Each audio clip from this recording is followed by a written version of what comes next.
വേനൽ കടുത്തതോടെ ഇടുക്കിയിൽ ഏലം കൃഷി വ്യാപകമായി കരിഞ്ഞുണങ്ങുന്നു.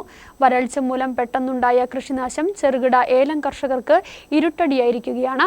കഴിഞ്ഞ വർഷത്തേക്കാൾ ഏലത്തിന് വില ഉയർന്ന സാഹചര്യത്തിൽ പ്രതീക്ഷ വെച്ച് പുലർത്തി പരിപാലിച്ചു പോന്ന ഏലം കൃഷിയാണ് വരൾച്ചയിൽ കരിഞ്ഞുണങ്ങുന്നത്. ഏലത്തിന്റെ ഇലകളാണ് ആദ്യം കരിയുന്നത്.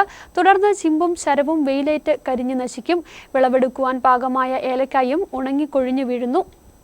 വേനൽ കടുത്തതോടെ ഇടുക്കിയിൽ ഏലം കൃഷി വ്യാപകമായി കരിഞ്ഞുണങ്ങുന്നു. വരൾച്ച മൂലം പെട്ടെന്നുണ്ടായ കൃഷിനാശം ചെറുകിട ഏലം കർഷകർക്ക് ഇരുട്ടടിയായിരിക്കുകയാണ്. കഴിഞ്ഞ വർഷത്തേക്കാൾ ഏലത്തിന് വില ഉയർന്ന സാഹചര്യത്തിൽ പ്രതീക്ഷ വെച്ച് പുലർത്തി പരിപാലിച്ചു പോന്ന ഏലം കൃഷിയാണ് വരൾച്ചയിൽ കരിഞ്ഞുണങ്ങുന്നത്. ഏലത്തിന്റെ ഇലകളാണ് ആദ്യം കരിയുന്നത്. തുടർന്ന് ചിമ്പും ശരവും വെയിലേറ്റ് കരിഞ്ഞു നശിക്കും. വിളവെടുക്കുവാൻ പാകമായ ഏലക്കായും ഉണങ്ങിക്കൊഴിഞ്ഞു വീഴുന്നു. വേനൽ കടുത്തതോടെ ജലദൗർലഭ്യം കാരണം നനയ്ക്കുവാനും മാർഗമില്ല. ജലസേചനത്തിന് സൗകര്യമില്ലാത്തതും ജലലഭ്യതക്കുറവും ചെറുകിട ഏലം കർഷകരെ ദുരിതത്തിലാക്കുകയാണ്. കൊന്നത്തടി വില്ലേജിൽ മാത്രം 4700-ലധികം ഏലം കർഷകരാണുള്ളത്.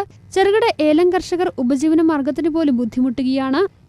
കർഷകർക്ക് ആശ്വാസ നടപടികളുമായി കേന്ദ്ര സംസ്ഥാന ഗവൺമെൻറ്റുകൾ അടിയന്തരമായി ഇടപെടണമെന്ന് മാത്രമാണ് ഞങ്ങൾക്ക് പറയാനുള്ളത്. പ്രത്യേകിച്ച് സ്പൈസസ് ബോർഡ് പോലെയുള്ള സ്ഥാപനങ്ങൾ ഏലം കർഷകർക്ക് അനിവാര്യമായ നടപടികൾ, ആശ്വാസ നടപടികൾ, ജലസേചന സൗകര്യങ്ങൾ ലഭ്യമാക്കുന്നതിനുള്ള നടപടികൾ, അതുപോലെ മറ്റ് സബ്സിഡിയോ മറ്റ് കാർഷിക സഹായ പദ്ധതികൾ അടിയന്തരമായിട്ട് ആവിഷ്കരിക്കണമെന്നാണ് എനിക്ക് പറയാനുള്ളത്.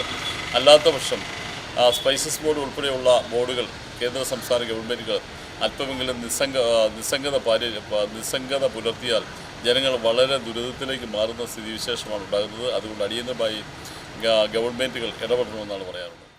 കൊന്നത്തടി, നെടുങ്കണ്ടം, ഉടുമ്പൻചോല, രാജക്കാട്, പാമ്പാടുംപാറ, രാജകുമാരി, ശാന്തമ്പാറ മേഖലകളിലാണ് ഏലം കൂടുതലായും കരിഞ്ഞുണങ്ങുന്നത്. അതികഠിനമായ വരൾച്ചയിൽ നട്ടം തിരിയുന്ന ഏലം കർഷകർക്ക് സാമ്പത്തിക സഹായം നൽകുവാൻ കേന്ദ്ര സംസ്ഥാന സർക്കാരുകൾ നടപടി സ്വീകരിക്കണമെന്നും സ്പൈസസ് ബോർഡ് ഉൾപ്പെടെ ഇടപെട്ട് കർഷകർക്ക് ജലസേചന സൗകര്യമൊരുക്കാൻ തയ്യാറാകണമെന്നും കർഷകർ ആവശ്യപ്പെട്ടു. ഏലത്തിനു പുറമെ കുരുമുളക്, ജാതി, കാപ്പി, വാഴ കൃഷികളും വേനലിൽ നശിക്കുകയാണ്. News bureau, Adimali.